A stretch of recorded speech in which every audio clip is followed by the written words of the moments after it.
چشمای تو منو میبره سمت یه رویا، تنها میشم اگه دور شم از اون دوتا چشما.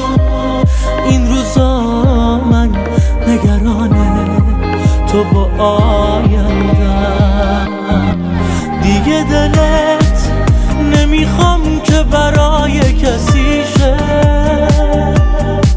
عشق تو رو میذارم توی قلبم همیشه، عاشقتم به این احساس پابندم. آسمون دنیام با تو صافه، این حرفای من یه اعترافه به عشقی که از تو توی قلبمه. خنده هم کنارت ساختگی نیست، این زندگی بی تو زندگی نیست. بودنت کنارم مثل مرهمه.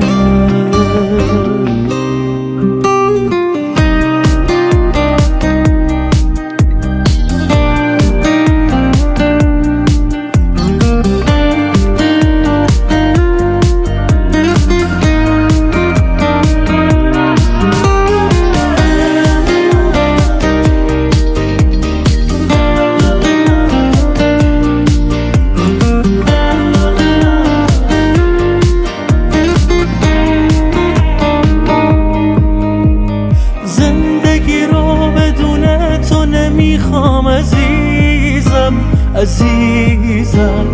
حتی اگه یه روزم تو نباشی مریضم. داشتن تو واسه قلب من یه افتخاره. جز تو کسی روی من تأثیری نداره.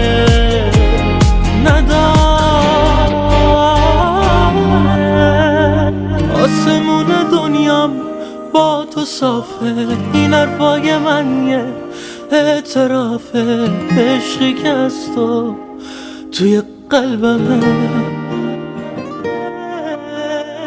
خنده هم کنارت ساختگی نیست، این زندگی بی تو زندگی نیست. بودنت کنارم مثل مرهمه.